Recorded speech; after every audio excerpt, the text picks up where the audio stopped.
kii ñu ngi leen di nuyuwaat ñu ngi ci senego.com ngeen ñuy suivre tamit suñu yeneen plateforme ci Facebook bi ak tamit page Twitter YouTube ak seen page muy site bi nga xamante ni mooy site officiel bi senego.com tey ñu ngi am gan goo xamante ni moom mooy directeur u CICES bokk tamit ñi nga xam ñoom ñoo samp COJER bokk na ci tamit mu nekk coordonnateur Dakar Plateau pour APR Saliou Keita ñu bàyyi la nga nuyoo ko mbokk internet yi gannaaw bi ñu la nuyoo ba noppi. merci beaucoup d'abord maa ngi nuyu mbokk internet yëpp.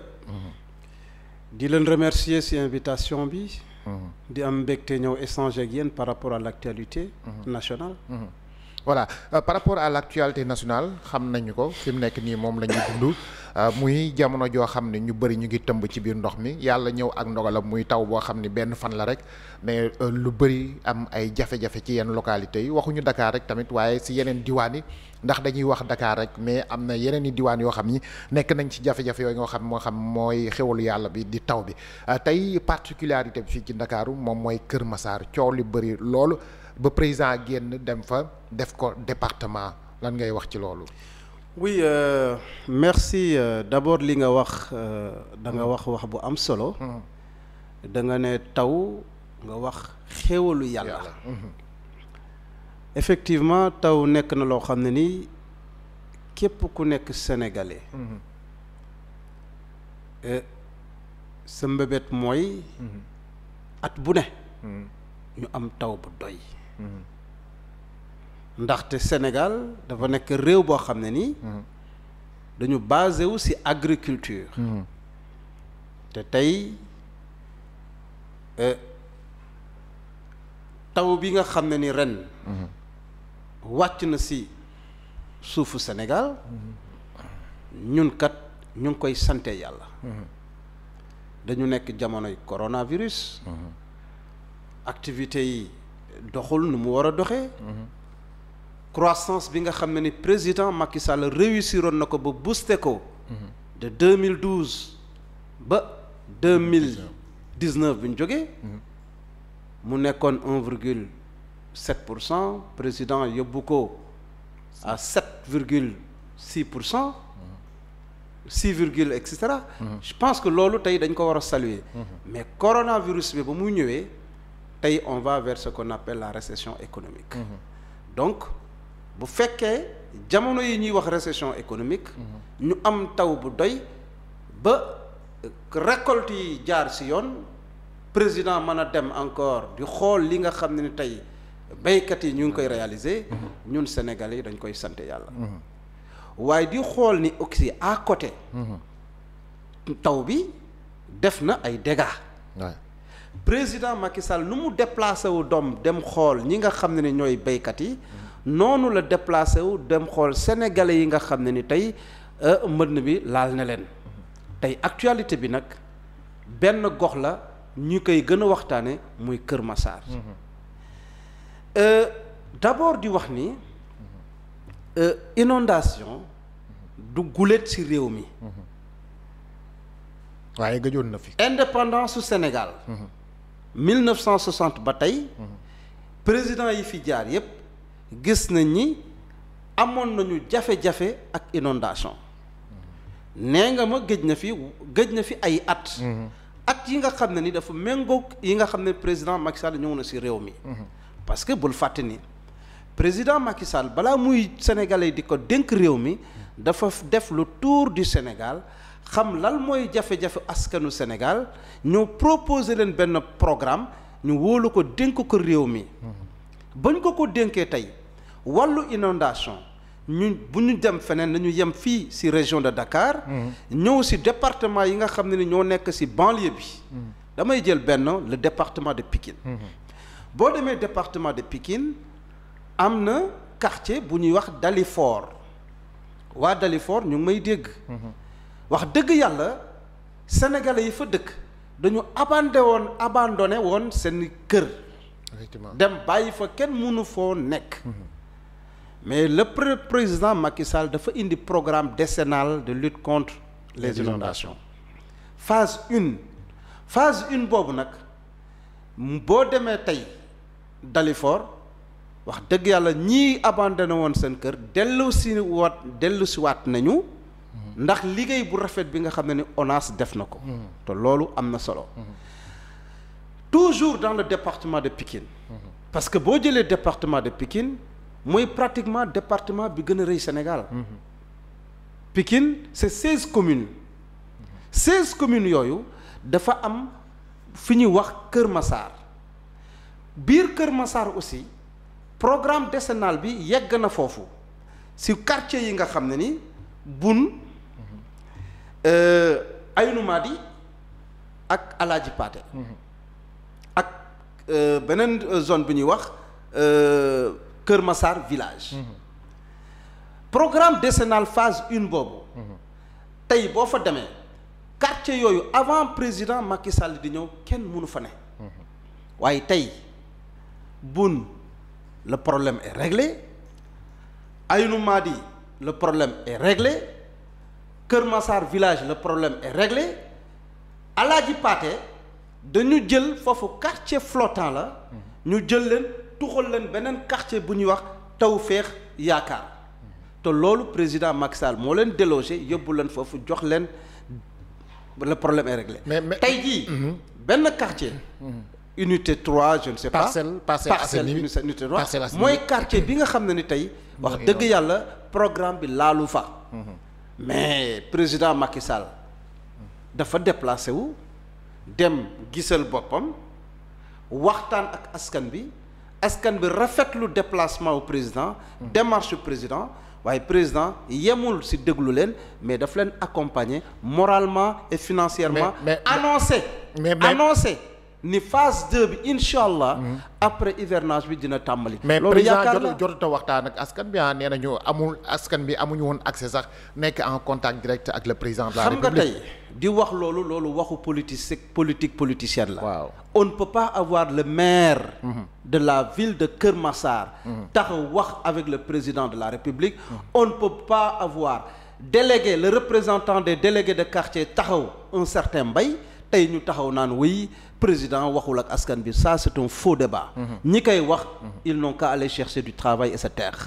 kon président jot na mettre nekk en contact ak la population. tout à fait parce que dañ ne woon dañ leen baare policiers yi baare leen kenn mënut a jege même le maire sax a été hué par la population. oui on sait comment les choses se passent.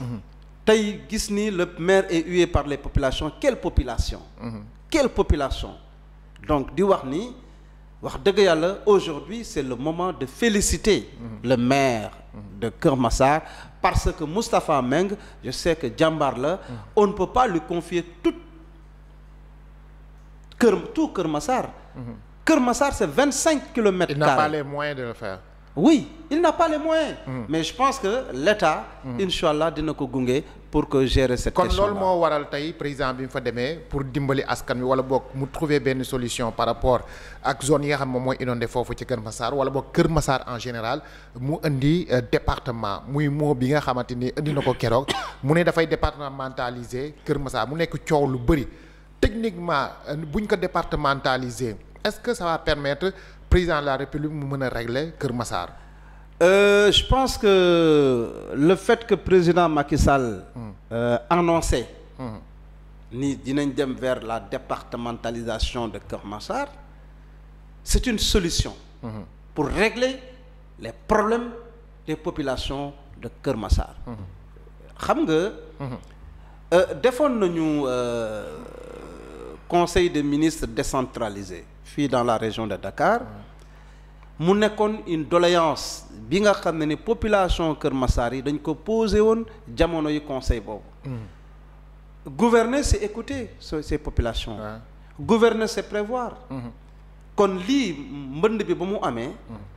c'était une belle occasion pour le président Macky Sall mu xalaat situation bi.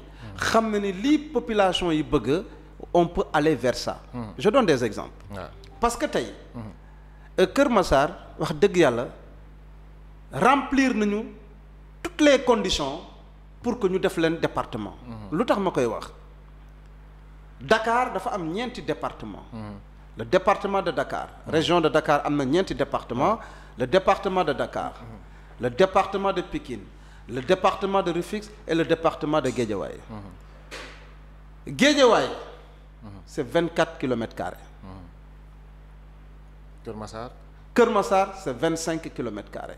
te Kër Massar n'est pas un département mais c'est une commune.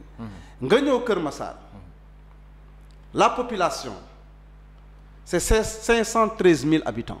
513 000 habitants. Kër Massar c'est 136 quartiers. Kër Massar c'est une population galopante. Kër Massar c'est une urbanisation. dëkk bu yaatu la daal. dëkk bu yaatu la. c'est l'insécurité. Ouais. Il y a beaucoup de problèmes à Kër Massar. Effectivement. Le fait que ñu bëgg a dem vers la départementalisation déjà il faut wax naa yenn départements yi. 4 départements yi boo nee Sénégal au niveau de Dakar boo xoolee 4 départements yi y a ce qu'on appelle le déséquilibre territorial. Ok. Donc le président Macky Sall dafay nekk dans une logique de cohérence territoriale pour corriger ce déséquilibre là. Et je pense que war nañ ko mën a. loolu moo koy may moyen pour mu mën a régler problème mu Kër Massar. mën na nekk c'est pour cela je dis. mën na nekk une solution. solution bi mooy lal tey l'État dina gën a jege population yi. D'accord. gën a mën a déglu population yi. gën a mën a prendre en charge les vraies et réelles préoccupations des populations. Et je pense que ça c'est normal. tey jii Kër Massar mérité na am yoon yu baax infrastructure yu baax. Kër Massar mérité na am benn hôpital de niveau 1. Kër Massar mérité na am aujourd'hui une université. et assainissement bu baax. assainissement. et tant je pense que tey jii. la logique du président Macky Sall. sénégalais buy déglu. sénégalais bu am xel. boo ko dégloo di nga ko jox raison.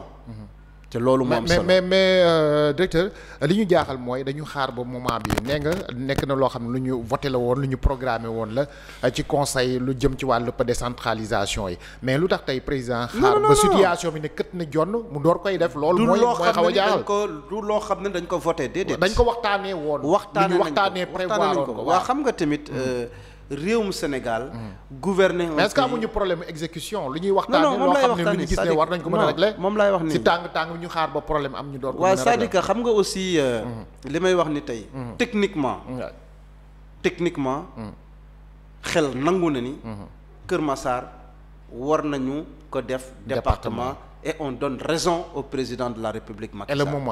Et c'est le moment c'est-à-dire que le moment importe peu l'essentiel mooy nga déglu population yi nga xaar ba nga xam ne ni conditions yi te permettent d'exécuter ou bien de répondre aux besoins des populations. te tey wax dëgg yàlla on va vers l'évaluation de l'acte 3 de la décentralisation. Et président Macky Sall et wax dëgg yàlla li mu annoncé nii c'est une volonté politique. ñun sénégalais.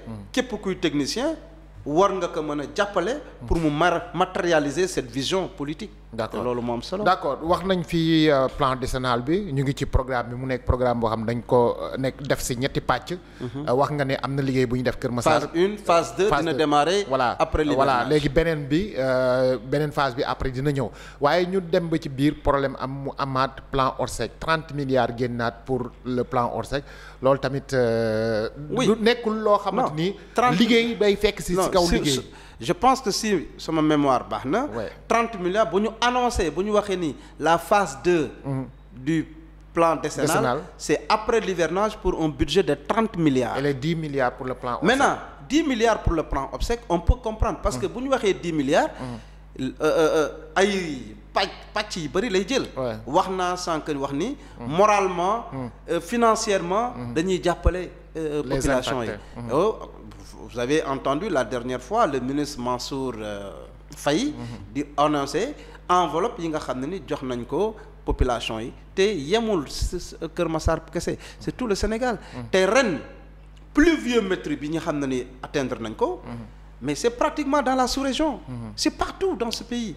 partout dans la sous-région donc je pense que tey jii les géographes bu ñu waxee.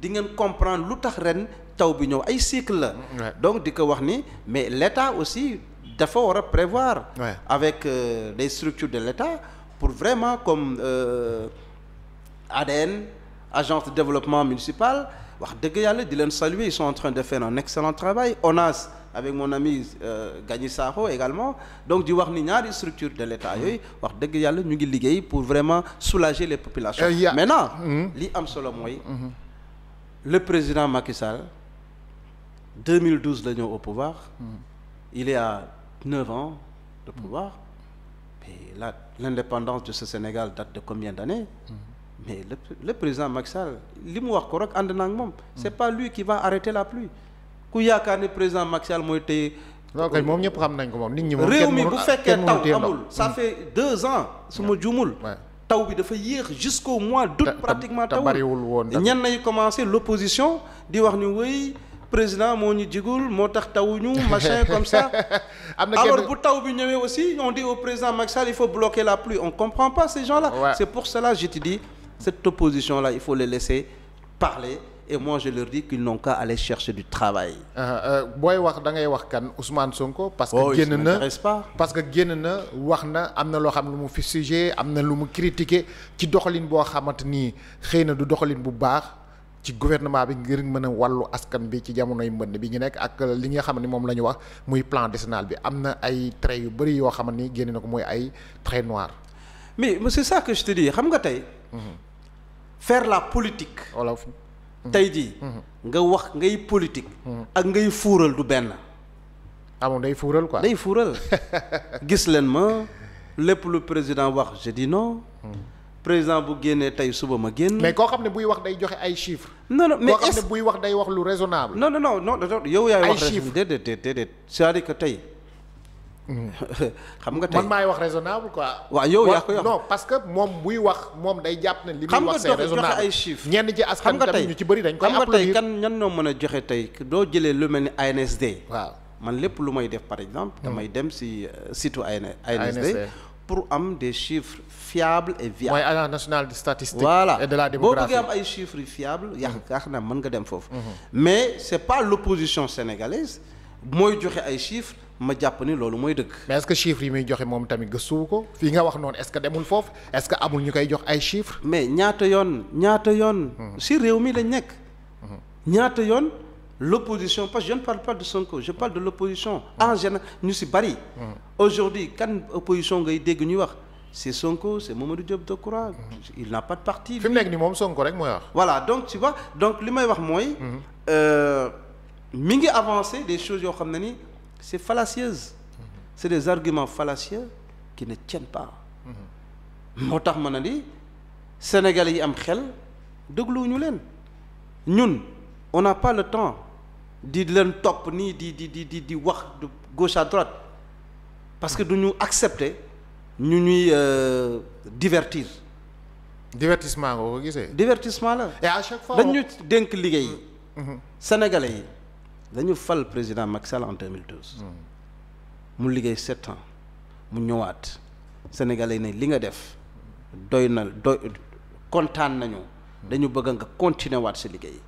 waaye moom te du si boole wax bu bari dafay liggéey.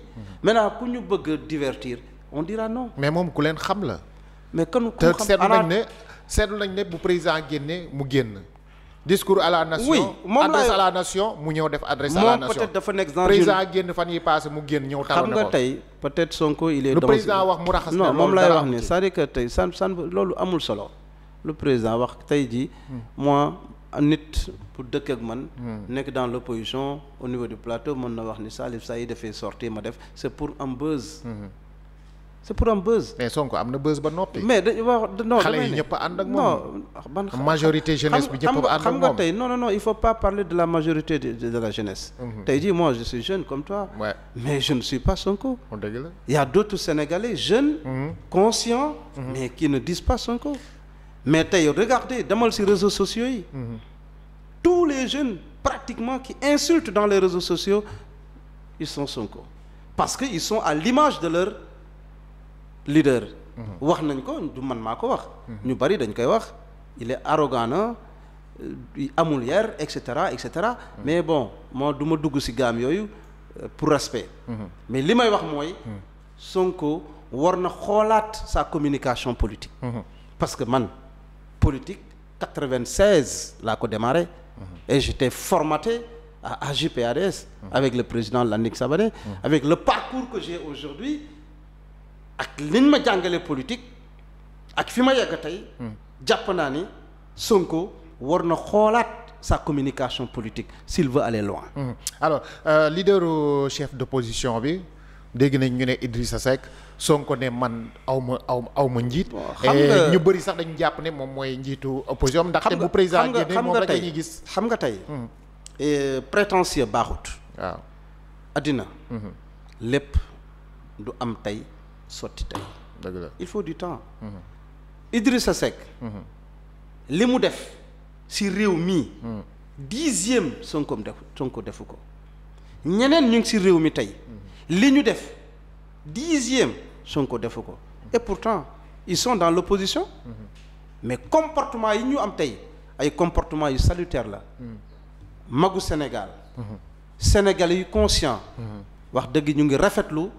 démarche Idrissa Seck ak ñeneen. loolu moo tax ba ñu demee élection présidentielle. président Macky Sall nekk premier.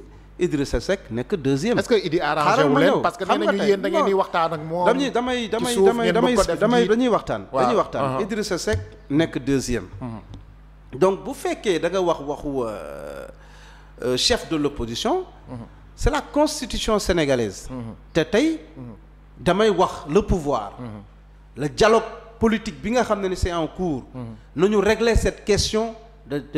du chef de l'opposition parce que nous l'avons voté ñun ñoo ko voté au référendum donc dañ ko war a appliquer effectivement nii maa ne alors ñaari critères la ñu wax soit élection présidentielle Idrissa Seck moo ñëw deuxième nañ ko def mais ñun suñu régime présidentiel nous avons à côté l'Assemblée nationale effectivement boo demee Assemblée nationale la majorité mi ngi fii mais l'opposition ki nga ñëw moo ñëw deuxième c'est le Parti démocratique sénégalais c'est Abdoulaye Wade mais entre-temps tu as vu que PDS aussi tasaaroo la ku nekk dem nga ñi dem nañu et cetera donc yéen a tas PDS donc non c'est-à-dire que tey ci question ñun ñoo tas PDS peut-être le président Macky Sall est sur la bonne voie peut-être que le président Macky Sall yoon bu mu jël convaincre na ñi nga xam ne dañu nekkoon Abdoulaye Wade mais ñu taxaw def introspection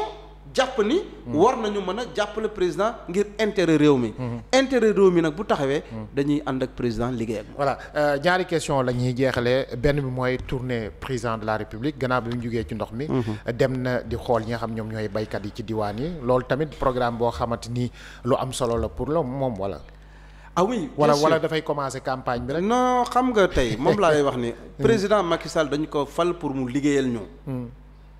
kon mu déplacé wu dem seeti. baykat yi kooku dañ koy rafetlu. dañu toll ci jamono yi taw. nawet taw bi nag dafa bari ren. baykat yi kontaan nañu. président jël na.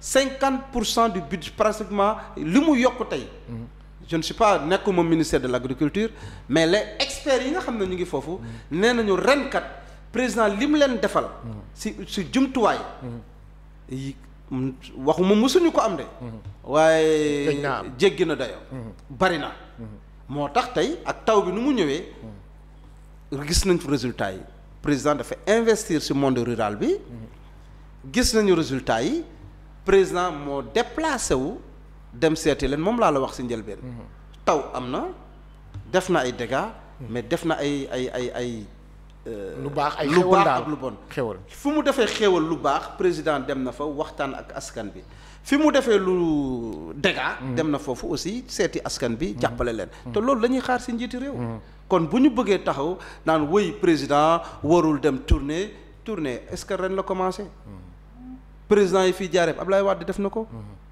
Senghor def na ko Abdou Diouf def na ko loolu la ñuy xaar ci un chef d'État maintenant boo ko bëggee def ñu ne tu es en campagne électorale je suis désolé élection présidentielle c'est dans 4 ans on n'a pas le temps 4 ans nañu liggéey président Macky Sall dafay liggéey pour jàppale askan bi d'accord fépp metti nag fépp metti kon jàpp ngeen ne fépp metti dama ni œuvre humaine n'est jamais parfaite. dëgg la tey boo demee dëkk Europe France États-Unis yéen journalistes yi xam ngeen bu baax li may wax fépp a metti xanaa Sénégal kese mooy réewum yàlla bi nga xam ne xéewalu àddina yëpp fii la war a nekk. France moom seen marche gilet jaune yi moom def na at wala def na ñaari at actuellement. donc pour dire que tey président Macky Sall wax dëgg ji gàcc ngaalaama lañ ko war a wax. waaye gàcc nag ngaalaama fi ñuy jeexalee mooy sous région bi. gis nañ la xew Mali gis nañ li nga xam ne mooy coow ca Côte d'Ivoire gis nañ tamit li mooy liy coow ca Guinée ndax seen élection yi octobre lay ñëw. déjà Guillaume Soro nee na. élection du am Côte d'Ivoire fii ak nekkul candidat loolu ñuy am tiitaange tamit mu ñëw fii ci biir réew mi ndaxte ñoo ngi naan li leen wokk mën nañoo xuri. li nga wax noonu. mbirum Côte d'Ivoire ne m'intéresse pas. man sénégalais la. mais ay africain lañu. dama ni ñun la ñu bokk. waaw dama ni. lii xew Côte d'Ivoire.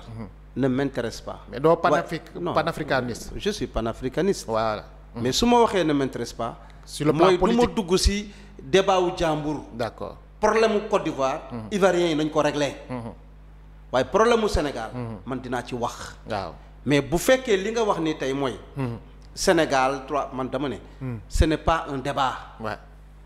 débat troisième mandat Sénégal ce n'est pas un débat. kooku du man maa ciy wax. nañu bàyyi président liggéey. jotagul loolu moo am solo. bañ toll ci. non nañu bàyyi Sénégal président liggéey si liggéey la toll. ay deuxième mandat 5e mandat 6e mandat c'est pas le débat. débat bi tey mooy ñun dañu falaat ñu. dañuy liggéey.